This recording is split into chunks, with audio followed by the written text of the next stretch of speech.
introduce yourself and tell us what is it that you can attribute to the Kenya Kwanza administration. Today marks exactly 90 days of the Kenya Kwanza administration in office. What is it that you have to say about their scorecard so far? Production first. My name is Alfred. I'm a travel consultant within the CBD of Kisumu. My assessment so far, the Kenya Kwanza administration needs to do so much. For the 90 days which is lapsing, I can give them a scorecard of 30%. Reason being, Kenyans are still at where they were when they got the promises. And at the moment, we don't need any constitutional review. The government should concentrate so much on implementing, especially on the reducing the cost of living for the many Kenyans who are at the moment, some are sleeping hungry. So I think most of their efforts should be geared towards this achievement. Yes. That's very right. And because when the Kenya Kwanza administration took the reins of power, there was a lot of expectations in terms of bringing down the cost of living. And from where you sit, what do you think during that 90 days, has there quite been a change in the cost of living? What was the price of unga then and what is the price right now? What can you say? Well, when they took over, the price of unga was around 160, 140. So that is where we expected them to start from. However, at the moment, the price has even shot up to 200 shillings, which is beyond most of our reach. So I think the issue of food security, to my opinion, is not about reducing the cost of fertilizer. It is a long term, because if you reduce the cost of fertilizer and the rains fail, then you have not done so much to the farmers. So it is a long term. We have to treat the root cause why we don't have enough rain. If it is a matter of planting more trees, this will enable the climate to change so that we have enough rain to assist the farmers. So it is a long issue, not a short term. That opinion actually tallies, is in tandem with, if you listened to the president's speech yesterday during the Jamhuri celebrations, you had mentioned that the government will spearhead the planting of 15 billion trees, that is in at least 100 acres a piece of land, that is in a bid to increase the tree cover from the current 20% going forward. In your opinion, is that going to solve the whole scenario of climate change maybe as a long-term way to address the issue of food security? Exactly, because the only problem we are facing now is climate change. So many people have affected the forest cover in our regions, so we don't have enough rain. So if we tackle this, either in the past we used to do it through schools, colleges, universities, and even it was a community affair where the chiefs involved the local villagers to ensure they plant trees within the region, which is not happening nowadays. If there is a legislation or there is an enforcement that ensures if you plant one tree or maybe 2 or 3 like that, we can move forward and then we can have a long term. Otherwise, we'll keep on talking about the issue of food insecurity one year to the other, but we are not treating the root cause. So I think the president was right in doing that, but ni mambo ya kusema na kutenda. Sio tu watu wanasahau. I want us to stay on that issue of food security a while a bit. You see, at least 4 million Kenyans are now have been said to be facing acute shortage of food, and we've seen the government mobilizing resources to distribute relief food to the most affected people. Do you think this is the best way to go, and probably what more should the government do to alleviate hunger in the country? Yeah, it is in the short-term way of assisting Kenyans who are suffering from the hunger, because at the moment so many people did the planting and they didn't have good harvest, so we don't have enough food to cater for the number. And then our neighbors who are in the Trans Nzoia region, the government should buy a lot of maize from them, then they release it to areas where there are no food, so that people can buy at a reasonable price. The price here 200, honestly, for a common person it is not an easy thing, for a family with maybe over 7 or 80 children. So the government should work a way of ensuring they buy from the farmers who have enough produce at a subsidized price to assist the regions which have not had a good harvest. Within a period of some time, when we are tackling the root cause of food insecurity. Lastly, you mentioned that you rated the Kenya Kwanza administration in 90 days in office. You rated it at 30%. Why? How did you arrive at the 30%? Because, you see, we calculate the percentage we rate the government on the GDP. Majority of Kenyans are still complaining on the same issues we voted Kenya Kwanza in. So on my rating, I have not seen so much. Even if they are giving themselves a scorecard, the scorecard should come from the Kenyan citizens, not the government itself.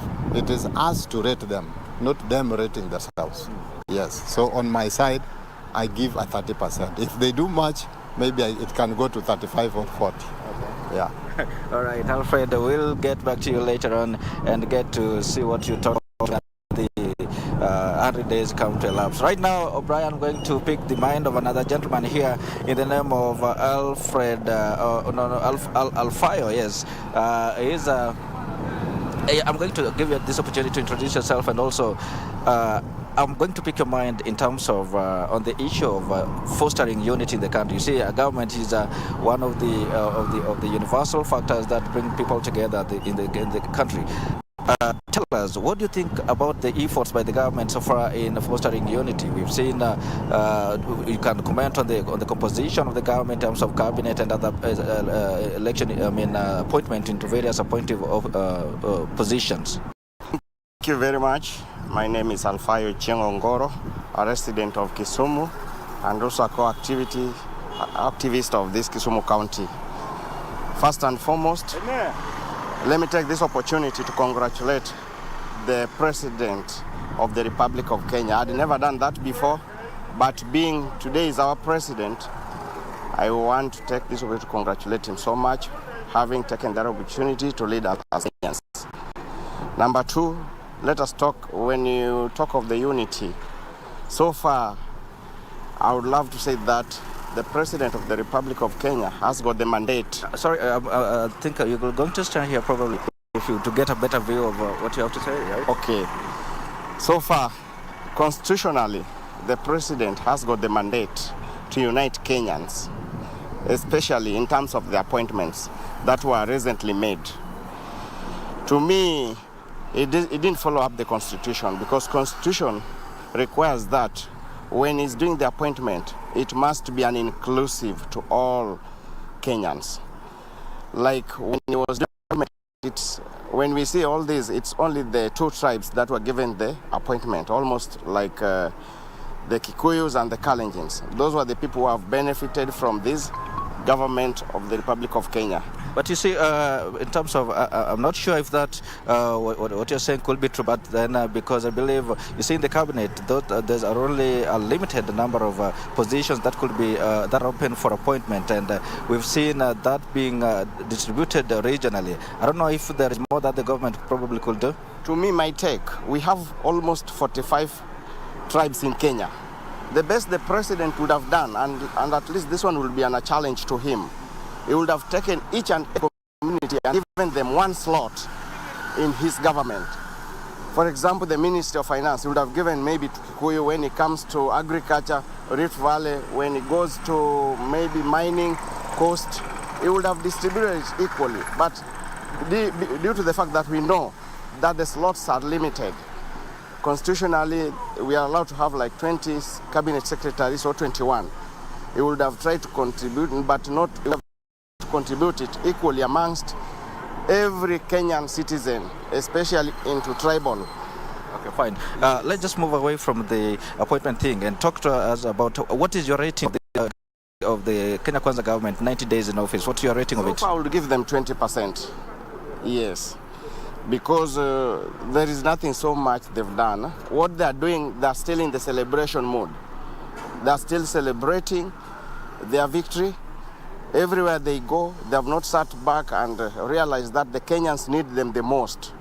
Because first and foremost, before the president was elected, as he was in his campaign mood, and even during his swearing in, the first thing he said immediately, he puts the Bible down. He will get back to work. He will embark to his office and call for Kenyans to come together, unite the Kenyans, and make sure that the Kenyans forge ahead and everything that was back, and we now forge ahead together. You feel that is not done yet? Not yet. It is not done yet. Yes, to me that is not done yet. Right. The issue of the cost of living is quite big in the country right now. What do you think, what's your rating of the government in terms of addressing that issue? The cost of living is something quite tricky for the government to solve so far. Number one, he has to reduce the cost of fuel, because that is the backbone of everything in Kenya. Because once the fuel is reduced, for example, so far the fuel we do it at 175. The mistake he did the other time, he just moved 1 shilling from 175 to be 174, 175. I think that is the major challenge that he should do. Let him bring down the cost of fuel to 110, where it normally used to be, and then everything shall go back to normal. Question for you, probably, what is it, you've mentioned the things that probably the government hasn't done right. What do you think the government has done right so far? So far, something that they haven't done right is the issue of introducing the GMO to Kenyans. The GMO is an issue and a thorn of the flesh to Kenyans. That is an issue that we as Kenyans, we should come out in totality and reject it to the terms possible. We normally used to survive without the GMOs. It should encourage the agricultural production in this Republic of Kenya. And to me, when I talk of this, I just heard recently the Deputy President of the Republic of Kenya talked of the selling of all the maize into stores to the government, upon which they were given 3 months, upon which if they fail, the GMO will be brought into Kenya. I would love to disagree with him and tell him that let them promote the agriculture in Kenya, especially the Rift Valley area. Let them distribute food also to the so-called drought-prone areas. You see our people are dying day in, day night. We have like 4 million people are suffering from drought. Let them all focus into these areas so that these areas should also not realize the issue of hunger that we are facing as Kenyans. Secondly, in the terms of insecurity, we would love to see the government addressing this issue of insecurity, not only in Nyanza, not only in Central, but more so into the North Rift areas, whereby we have big challenge of insecurity. Just recently, you heard of the Minister for Interior. That probably, if you may wind up here.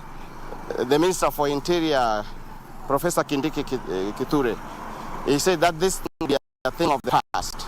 But so far, we heard of recently whereby the chief was killed, so many people were killed in Baringo County. These are the things and issues that they should come and address amicably to the Republic of Kenya. Thank you very much. Thank you so much, Alfaya Ongoro. Brian, those are some of the sentiments from the residents of Kisumu, even as we look at the scorecard of the Kenya Kwanza administration, 90 days in office. You've heard them mention that in as much the government has been trying to bring down the cost of living, they need to put more, the government needs to put more effort to ensure that those people that are hunger-stricken actually are alleviated and supported in the best way possible. Also, the issue of insecurity also featuring prominently in their sentiments.